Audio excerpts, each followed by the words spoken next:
शायद आप में से कुछ ने टीवी में देखा हो, साड़ी हुई, गजरा लगाया हुआ, एक उदाहरण देखने में महिलाएं, लेकिन इतनी बड़ी बड़ी वैज्ञानिक कि उन्होंने हमारा इतना सफल मिशन चांद पे भेज दिया।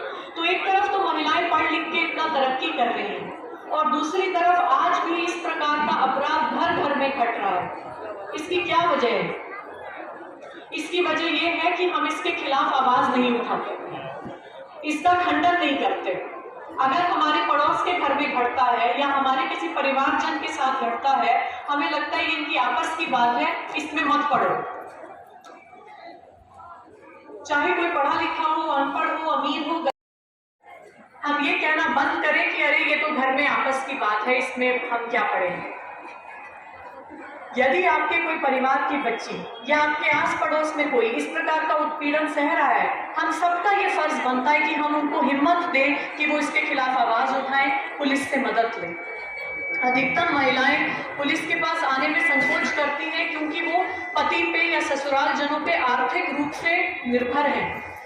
उनको लगता है कमाने वाला पति है, बच्चों का पालन पोषण करना है, तलाक लेके तो मायके जा नहीं सकती, तो कौन मुकदमेबाजी करेगा, कौन कोर्ट कचहरी करेगा, इसलिए बहनें आगे आके शिकायत नहीं करती।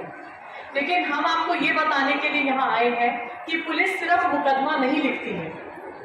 हमारे पास घरेलू हिंसा की या परेशान करने की जितनी शिकायतें आती हैं, सबसे पहले हम दोनों पक्षों को बुला के समझाते हैं। जो पक्ष परेशान कर रहा होता है उसको सख्ती से समझाते हैं। और आप हैरान होंगे ये जान के कि 90% केस में, 100 में से 90 केसेस में पुलिस द्वारा जो ये सख्ती से मध्यस्थता कराई जाती है, उसी से घर की स्थिति सुधर जाती है। तो होते हैं बात नहीं मानते, उनके खिलाफ मुकदमा पंजीकृत करके जेल भेजना पड़ता है या अन्य कार्रवाई करनी पड़ती है। तो जब 90% केस ऐसे ही सुलझ जाते हैं बिना मुकदमेबाजी के, तो फिर भी बहनें क्यों नहीं आके बताती? क्योंकि उनको जागरूकता नहीं है कि पुलिस इस तरह की मदद कर रही है। तो मेरा आप सभी से यह आग्रह है कि अब हमने आपको आके ये संदेश इस कार्यक्रम में दिया है, तो आप इसको स्वयं भी ये जानकारी रखेंगे और आगे आपके साथ जितने भी लोग संपर्क में आएंगे उनको भी ये जानकारी देंगे कि कोई छोटे से छोटा उत्पीड़न भी हो, उसके खिलाफ आवाज उठाना आपका हक है। और जो इतनी बड़ी पुलिस व्यवस्था बनी हुई है वो आपकी सेवा के लिए है, आपके सहयोग के लिए है। तो होते हैं बात नहीं मानते, उनके खिलाफ मुकदमा पंजीकृत करके जेल भेजना पड़ता है या अन्य कार्रवाई करनी पड़ती है। तो जब 90% केस ऐसे ही सुलझ जाते हैं बिना मुकदमेबाजी के, तो फिर भी बहनें क्यों नहीं आके बताती? क्योंकि उनको जागरूकता नहीं है कि पुलिस इस तरह की मदद कर रही है। तो मेरा आप सभी से यह आग्रह है कि अब हमने आपको आके ये संदेश इस कार्यक्रम में दिया है, तो आप इसको स्वयं भी ये जानकारी रखेंगे और आगे आपके साथ जितने भी लोग संपर्क में आएंगे उनको भी ये जानकारी देंगे कि कोई छोटे से छोटा उत्पीड़न भी हो, उसके खिलाफ आवाज उठाना आपका हक है। और जो इतनी बड़ी पुलिस व्यवस्था बनी हुई है वो आपकी सेवा के लिए है, आपके सहयोग के लिए है। अभी भी हमारी सामाजिक मानसिकता रहती है, माता पिता अपने बच्चे को बोलते हैं कि अरे तुम ध्यान मत दो, तुम फटाफट स्कूल जाया करो, कॉलेज जाया करो, वापस आ जाया करो।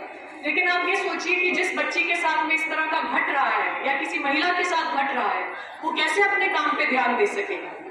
ये कहना आसान है कि तुम ध्यान मत दो, और इस तरह से जब हम चुप्पी साधे रखते हैं तो जो इस प्रकार की घटना करने वाले लड़के हैं उनके हौसले और बुलंद हो जाते हैं। कल को चल के वो और बड़ा अपराध कर सकते हैं, कोई बलात्कार की घटना कर सकते हैं, चेहरे पे तेजाब फेंकने की घटना कर सकते हैं। इस तरह की तमाम घटनाएं होती हैं क्योंकि हम सही समय पर आवाज नहीं उठाते। तो इसलिए भी मेरा यहाँ उपस्थित सभी बहनों से, माताओं से आग्रह है कि कृपया ये सोच के कि अरे ये तो एक घटना है और जितनी हमारी बच्चियां यहाँ उपस्थित हैं इसको कभी नजरअंदाज। पहली बात तो ये आपका हक है एक सुरक्षित वातावरण में सांस लें। तो यदि आपको कोई परेशान कर रहा है, पुलिस का कर्तव्य है कि हम उसके खिलाफ कार्रवाई करेंगे। और दूसरा, जब आप इस प्रकार की शिकायत करते हैं, आप किसी को एक बड़ा आरोपी से बचाएं कि कल बड़ी घटना कर सके, आप बचाते हैं। तो इसी मेरा आग्रह यही रहेगा कि यदि कोई भी इस प्रकार की समस्या से पीड़ित है तो आप थाने पे, चौकी पे बता सकते हैं। और जब हमारी आपातकाल सेवा 112 इस प्रकार की छेड़छाड़ की समस्याओं के लिए एक स्पेशल नंबर 90, जिसमें कोई भी बच्ची, कोई भी महिला छेड़छाड़ की शिकायत कर सकती है और आपकी जो पहचान है वो बिल्कुल गोपनीय रखी जाएगी। आप जब फोन करेंगे आगे से कोई महिला ही फोन उठाएगी, आपकी सारी समस्या समझेगी। अक्सर बहनें हम नंबर्स बता के जाते हैं, याद नहीं रह पाते, इसलिए इस प्रकार के हमने छोटे कार्ड छापे हैं।